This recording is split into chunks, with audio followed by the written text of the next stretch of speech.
here today with Cos Russo, the creator of the Mac and PC game Alida. Welcome, Cos. Hi, Mario. Was there any movie or game that inspired you to create Alida? Yes, definitely. Riven. And what was it about Riven that inspired you? I loved Riven because it was able to transport me to another place, to another world. And I loved the feeling and the mood it gave me. And I was entranced by it. I loved it. And I think that a game like Riven is more than just a game. It's a work of art because the graphics and the music, everything about it. It was innovative for its time. When did you start creating Alida? I started creating Alida around about 1998. I had done a bit of work before that, experimenting with 3D models, and in fact I came up with a small game, a small version of it, just to see how it would go, just to test the water. But I started to treat it seriously around 1998. And how long was the development process? Well, the Macintosh version of Alida came out at the beginning of 2003, so that would make it 5 years. And what about the name Alida? Where did that come from? Well, it's a funny thing. I've been hanging around musicians and bands all my life, and what I've noticed about guitar players, they seem to refer to the guitars as females. They might say things like, she's a great looking guitar. So I thought it appropriate to have a female name for it. And I've always loved the name Alida. It's short and it's got an Italian flavour to it. A giant guitar. Where did that idea come from? I needed something pretty dramatic. I wanted something that would really enthrall the gamers, something that would interest them enough to explore the island and have a look around. But I was playing around with different ideas, and when the idea for the giant guitar came to me, I knew that was it, and I was off and running, and there was no turning back. Did the fact that you're an Australian influence the game design at all? Yeah, Alida's got a strong Australian influence. There's a lot of Australiana in Alida. From the models themselves with the surface maps to the actual sounds. In fact, there's one part of Alida where if you wander around you will hear a lot of Australian sound, a lot of Australian birds and insects. You'll feel like you're in Australia. And there are a lot of models that have surface maps that have been created from digital photos taken from around New South Wales. So it's got a very Australian feel to it. Now, you produced Alida on your own. Is there any reason why you did that? Well, I really didn't have a choice in that matter. I have no experience. This is my first computer game. So it was a gamble on my behalf. So I had to do it on my own. I had no choice. And I had to get it out there on my own and prove it. And finally I got publishers to come to me, which was great. So no, I had no choice in the matter. And during the development process, did you get any assistance? The only time I needed external assistance was for a bit of sound effects recording and music mixing, and for the live video shoot, and the people that are here helped me today. What was the most difficult aspects of producing Alida? It's difficult doing anything that's a giant project like that on your own. You've usually got a huge development company that will have project management people running the whole thing, so it's very hard to do that on your own. The hardest thing was keeping on track, keeping to my own deadlines, and really hard was keeping positive about the whole project, because I had to finish it, because if I didn't have a finished project, there was really nothing. Years of work going down the drain. That's right, I had to finish it. And the graphics in Alida make you feel like you're really there. How did you achieve this? Well, early in the piece, there was a lot of experimentation in 3D modelling, surface mapping. I really wanted the external areas of Alida to feel real to the gamer. So I wanted to make sure the sky tones, the water tones and the rock, wherever you were wandering around, felt real. So to really get the best result there, it's best to get the best surface maps you can. In other words, get the best digital photos of the best textures you can. And once you've done that, most of your work is done because the texture maps do the work for you in the modelling, and it's going to look better if you've got better maps. But a lot of experimentation early in the piece. What software tools did you use? The main software tool I used was for the 3D modelling, and that was Strata Studio Pro. And I used Adobe Photoshop extensively and Adobe Illustrator. But Photoshop a lot for the mapping, and also for touch-ups on the final rendered images. What did most of the development time get spent on? Most of the time, believe it or not, was spent early in the piece, thinking up the story, thinking up the puzzles, thinking up how Alida was going to be as a complete world with the puzzles, with the story. Mainly the story, mainly the coming up with the ideas and the concepts, because it's no point jumping into the work unless you've got the basis of the story finalised. As you were developing Alida, what was the most enjoyable part for you? Creating the 3D environments. It was great coming up with ideas, building them, and then finally seeing them come to life. And further down the track, it was great finally being able to wander around Alida, having enough of it to put together. And I also loved working on the music as well toward the end of the process. Now, the Mac version of Alida was produced first. Was there a reason for that? Well, I've always been a Macintosh man. I've always had Macintoshes, and I had all the software that was required to do the project on Macs, and I had the machine. So it was inevitable that the Macintosh version would come out first. And I always had the intention that if it was a possibility for a PC version to come out, it would follow the Mac version. Is there any difference between the Mac version and the PC version? No, not in gameplay. They play exactly the same. They're just on different platforms. There's quite a history in the story of Alida, even before you begin to play the game. How did you come up with the story? The story, by daydreaming a lot, by thinking about being in the Alida world and thinking about where it should go and what it should be. Well, the story of Alida is based on a band that makes a lot of money by being very famous very quickly, and I've always loved that idea. I've been fascinated by the story of how young artists and bands get to the top very quickly, make a lot of money, are very famous, and then fall to the ground very quickly. And I thought this would be a great premise for the story.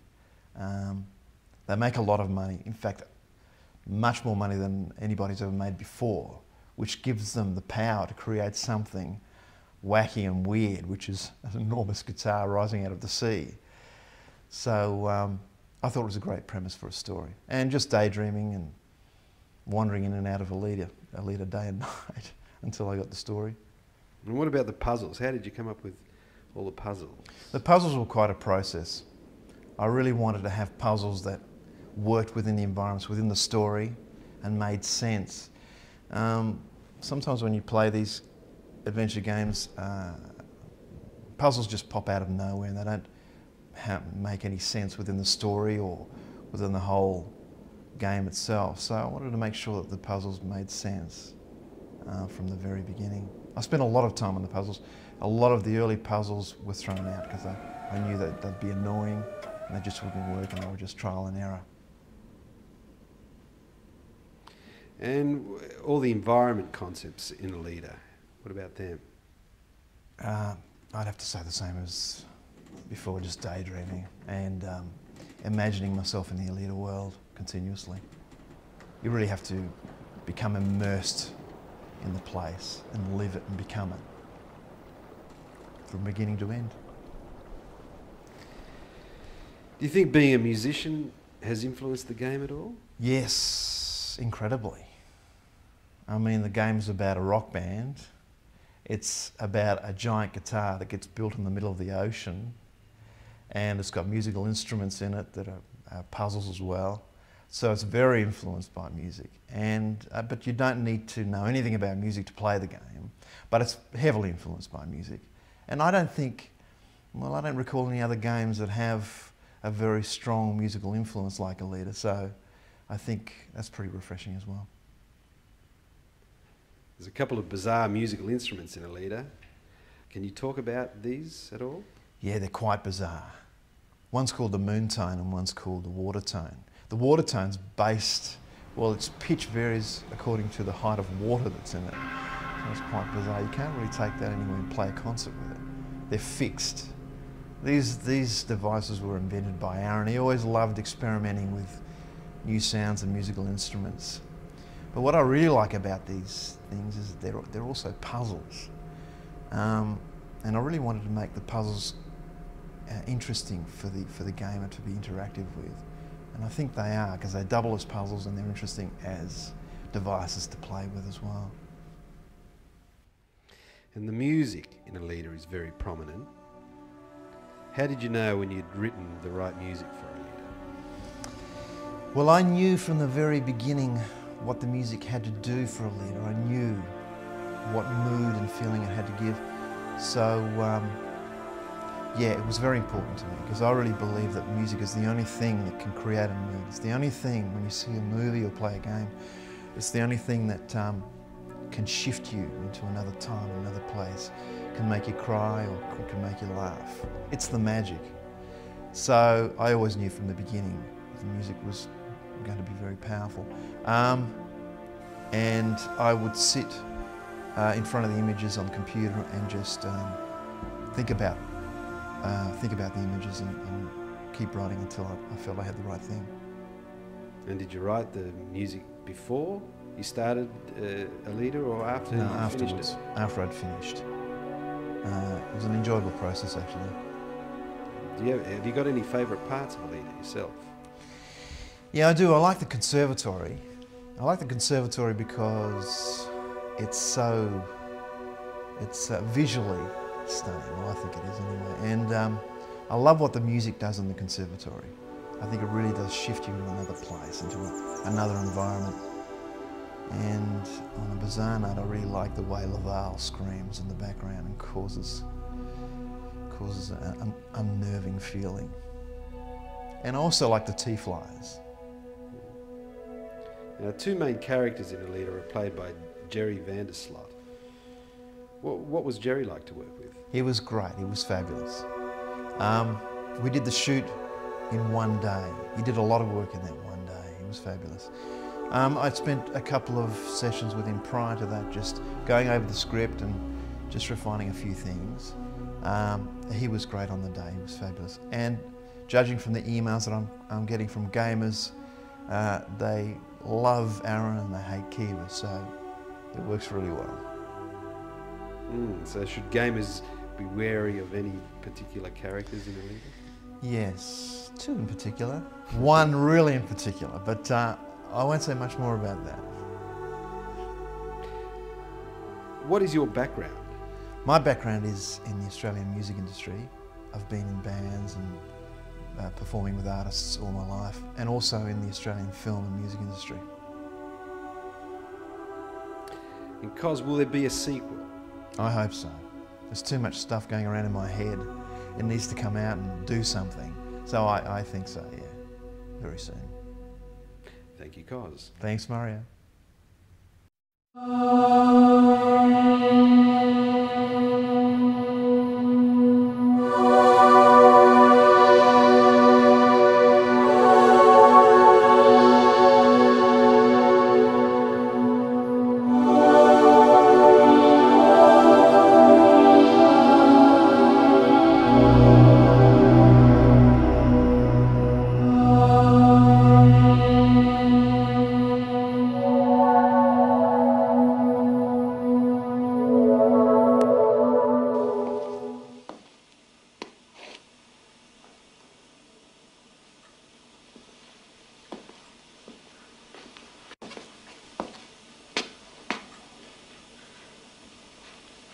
Let's use the other arm.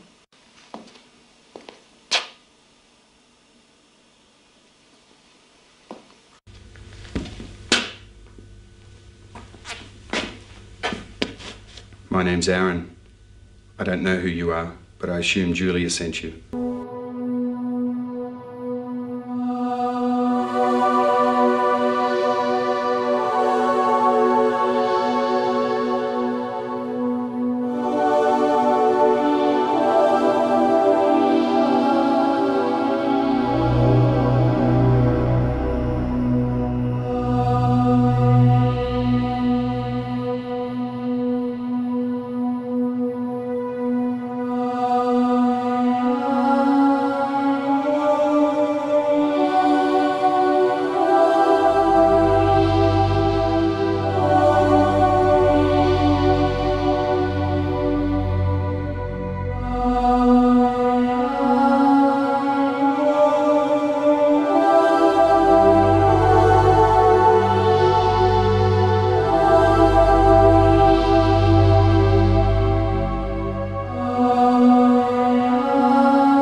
Alida is 10 miles out at sea. It's been deserted for 15 years. My husband Arin left for Alida a week ago, and I haven't heard anything from him since. Arin was suspicious of things before he left. I shouldn't have let him go. You're wearing a necklace, which is one of a pair. Arin won't know who you are, but if he sees it, he'll know I sent you. Return my husband home to me.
Alida.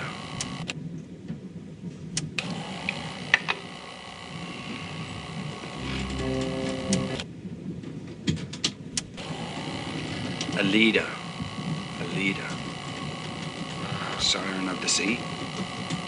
No. We were so overwhelmed by our success that we could do anything. And we had the money to do it. We were four young men that had invented a new wave of music that proved so popular that our CD sales had broken all previous records by 200%. How do you follow that? I could have made it easy on myself and blamed Juno, but if it wasn't Alida, it would have been something else just as crazy. Juno had an excited gaze in his eyes. What about a guitar? A monstrous guitar rising from the sea. We all fell into Juno's abyss, like a black hole. We got too close and couldn't turn back. As he was describing it, we could visualize the monolith in our minds. The eighth wonder of the world, our very own creation.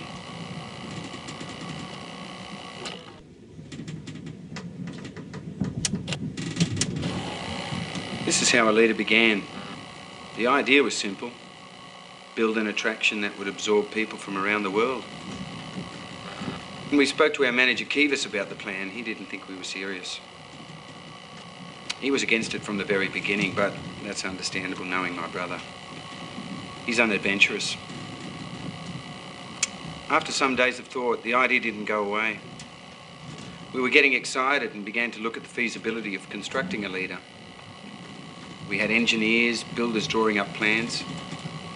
We chose to build Alida on a small island off the coast of Australia, where the rocky outcrops provided a sturdy foundation. After some months, all plans had been finalised, and we were ready to go.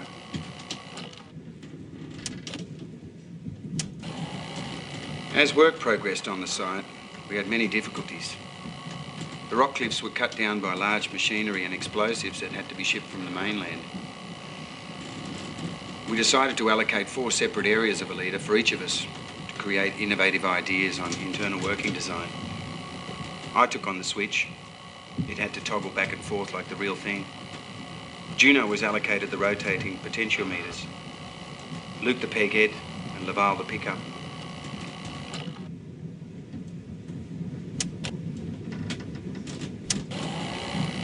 Alida is a fully functional guitar, even though it is 324 metres long. With 6 252-metre strings from a giant tailpiece feeding over the mass of the guitar to 6 pins atop the peghead, which is 76 metres above the ground. The machine head pins, powered by huge servos, actually turn and tune the strings. The strings will be plucked by a giant plectrum controlled from inside the pickup. The sound will be awesome, if not terrifying. This was an enormous engineering task. Alida was taking up all our time. Our popularity was waning, and Shivers kept pushing for a second CD to follow our initial success. He insisted that we should be creating music, not freak attractions. We decided to build 4 cabins in the South Bay. The water in the bay is shallow and calm, and this is where we thought our juices would flow.